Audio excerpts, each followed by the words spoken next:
شیخ رجب علی خیاط کا جملہ جو آغا علی شہرینی اپنی کتاب کیمیائے سعادت میں جو ان کے متعلق لکھی ہے کہ آغا رجب علی خیاط کہتے تھے کہ امیر المومنین سے جب یہ سوال کیا گیا کہ مولا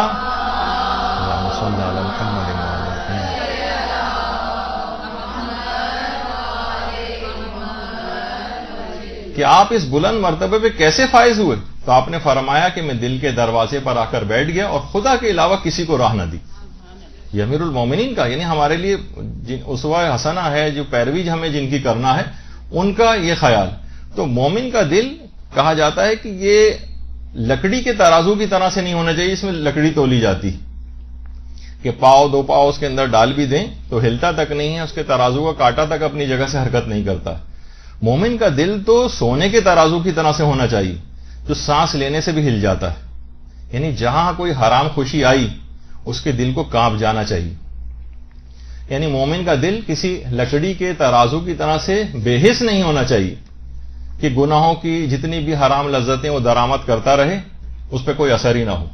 کہا جاتا ہے نا کہ ہرن کی ناف میں جب مشک پیدا ہو جاتا ہے، خوشبو، تو وہ سوتا نہیں اور کھڑے کھڑے اونگ لیتا ہے، ڈرتا ہے کہ کہیں میرا کوئی مشک چرا کر نہ لے جائے. اسی طریقے سے کوئی مومن جس کے پاس دولت ایمان، اسے بھی اتنا ہی چوکنا رہنا چاہیے کہ کوئی نامحرم اسے چرا کر نہ لے جائے جو اس کے دل کے اندر ایمان پایا جاتا ہے. اور جس کسی کو بھی اپنے قلب کی اور نظر کی پاسبانی کی توفیق نہ ملے، سمجھ جائیے کہ اس کے دل کو ایمان کا مشک عطا ہی نہیں ہوا. یہ علماء کے جملے. اسی وجہ سے پروردگار عالم نے نامحرموں پر کے سلسلے میں حفاظت نظر کا حکم دیا. مردوں کو سب سے پہلے حکم قل للمؤمنین یغضوا من ابصارہم ویحفظوا فروجہم، یعنی مومنین کو حکم ہے کہ صاحبان ایمان، اے رسول صاحبان ایمان سے کہہ دیجئے کہ اپنی نگاہوں کو نیچا رکھیں.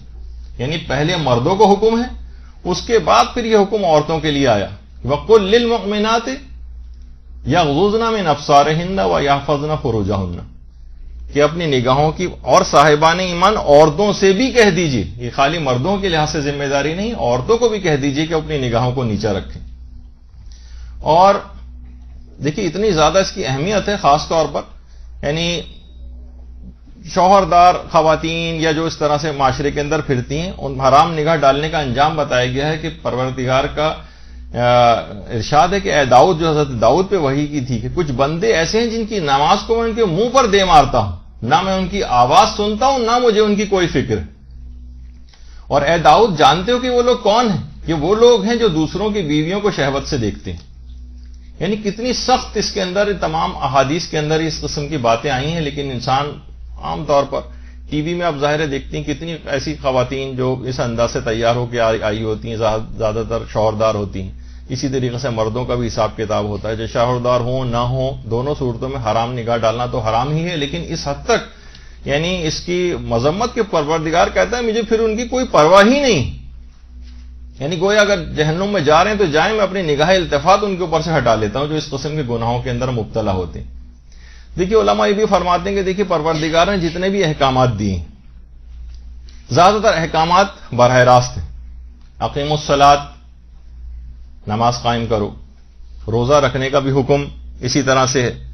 تمام احکامات براہ راست ہیں. لیکن جب نامحرم پر نگاہ ڈالنے کی باری آئی تو کہا قل للمؤمنین یا قل للمؤمنات، اے رسول آپ کہہ دیجئے صاحبان ایمان سے، اے رسول آپ کہہ دیجئے ان صاحبان ایمان عورتوں سے کہ اپنی نگاہوں کو نیچا رکھیں.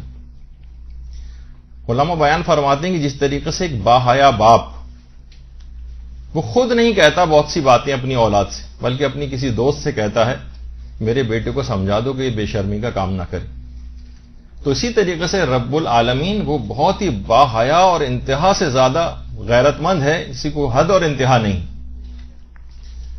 تو اس نے بھی یعنی کمال ہے اس کا کہ اس نے اس انداز سے پیغمبر کے تھرو ہی آپ کو یہ حکم جو ہے وہ دلوایا. جس طریقے سے ایک باحیا اور غیرت مند باپ براہ راست بہت سی باتیں نہیں کہہ پاتا. تو علماء یہ فرماتے ہیں کم سے کم یہ جو اس طرح کی جو معرفت ہے یہ کسی بچے سے ہی سیکھ لیں کہ جب بچے کو جب کوئی اجنبی کوئی ٹافی دیتا ہے تو بچہ باپ کی طرف دیکھتا ہے. کہ میں اس کو لوں یا نہ لوں. جب باپ کی طرف سے کوئی اشارہ مثبت پاتا ہے تو اس سے لے لیتا ہے. تو شیطان کی بھی پوری کوشش یہی ہوتی ہے کہ نامحرموں ایسی عورتوں کو مثلا آپ کے سامنے تیار کر کے لے کر آتا ہے ٹافی کے طور پر. یہی وجہ ہے کہ جو آخری زمانہ ہے، امیر المومنین فرماتے ہیں کہ آخری زمانہ، درود بھیجیے محمد صلی اللہ علیہ وسلم،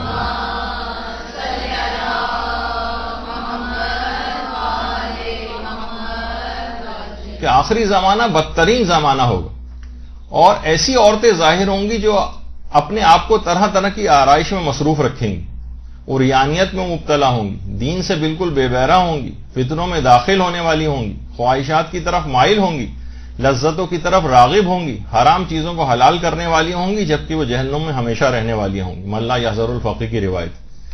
تو شیطان اس طریقے سے سجا بنا کر، جس طریقے سے کوئی اجنبی کوئی ٹافی لا کر دیتا ہے، بالکل اسی طریقے سے. تو یہ والی معرفت آپ بچے سے پیدا کریں کہ جب بھی کبھی اس قسم کی کوئی صورت نظر آئے تو فوراً جس طرح بچہ باپ کی طرف دیکھنے لگتا ہے، اسی طریقے سے مومن پروردگار عالم کی طرف دیکھے کہ پروردگار کیا حکم ہے. وہاں سے پھر یہی جواب آئے گا کہ قل للمؤمنین یغضوا من ابصارہم. وہ پہلے سے حکم آ چکا کہ اپنی نگاہوں کو نیچا کرو. یعنی افسوس کی بات ہے کہ بچہ تو اتنا سمجھدار ہو اور اتنا تابعدار ہو کہ اپنے باپ کی بات مانے، اور مومن جو ہے وہ خدا کے احکامات کو نظر انداز کرے. یہ بھی کہا جاتا ہے کہ دیکھیے ہم شیر سے کتنا زیادہ ڈرتے ہیں. جو سورہ حاقہ کی یہ آیت ابھی پیش کرتا ہوں کہ شیر جب دہاڑتا ہے تو زمین ہل جاتی. سوچیے آخرت میں جو اللہ کی ڈانٹ ہوگی سورہ حاقہ میں، خذوہ فغلوہ ثم الجحیم صلوہ.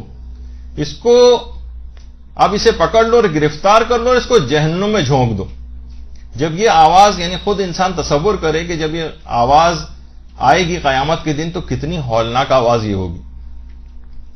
آج ہم دیکھتے ہیں کہ نفس کے مزے کے لیے سانڈ کی طرح سے ہر کھیت کے اندر جو ہے وہ منہ مارتے لوگ پھرتے ہیں. دن رات جو ہے چاہے اندر ہوں باہر ہوں، گھر میں ٹی وی کے سامنے بیٹھے ہوں، انٹرنیٹ پہ بیٹھے ہوں، ہزاروں نامحرموں کو ہر وقت بری نگاہوں سے دیکھا جاتا ہے.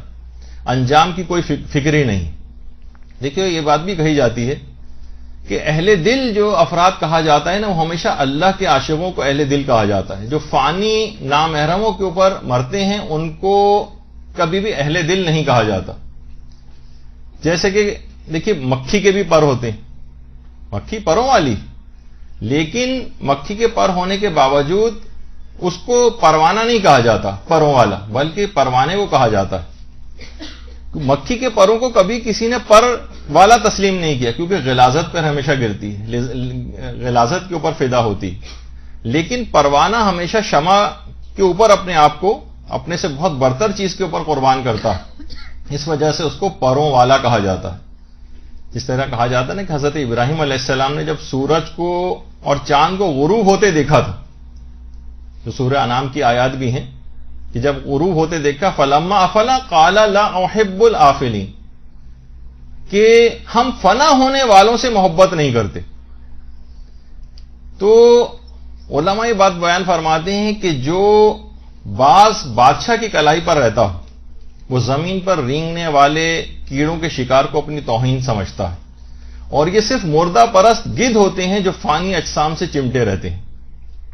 مومن کو کہا جاتا ہے، مومن ہو یا مومنہ ہو، یہ شہباز معنوی، یہ دین کی شکارگاہ میں حضرت ابراہیم کی طرح سے لا احب الافلین کا نعرہ بلند کرتا ہے کہ ہم اللہ کے سوا کسی نامحرم کو اپنے دل میں جگہ دینے والے نہیں. اور وہ ثابت کر دیتا ہے کہ وہ فانی سے نہیں بلکہ باقی سے محبت کرتا ہے. یہی وجہ ہے کہ کتنے ہی افراد آپ دیکھتی ہیں، خود اپنی حالتوں پہ اگر ہم غور کریں کہ اتنے مستحبات بھی انجام دیتے ہیں، اتنے اذکار الہی انجام دیتے ہیں، کتنی دعائیں ہم پڑھتے ہیں، زیارات بھی کر کے آ گئے ہیں، حج بھی کرتے ہیں، عمرے بھی کرتے ہیں، اس کے باوجود کولو کے بیل کی طرح سے ایک ہی جگہ گھومتے رہتے ہیں اور روحانیت میں 1 انچ بھی اضافہ نہیں ہوتا.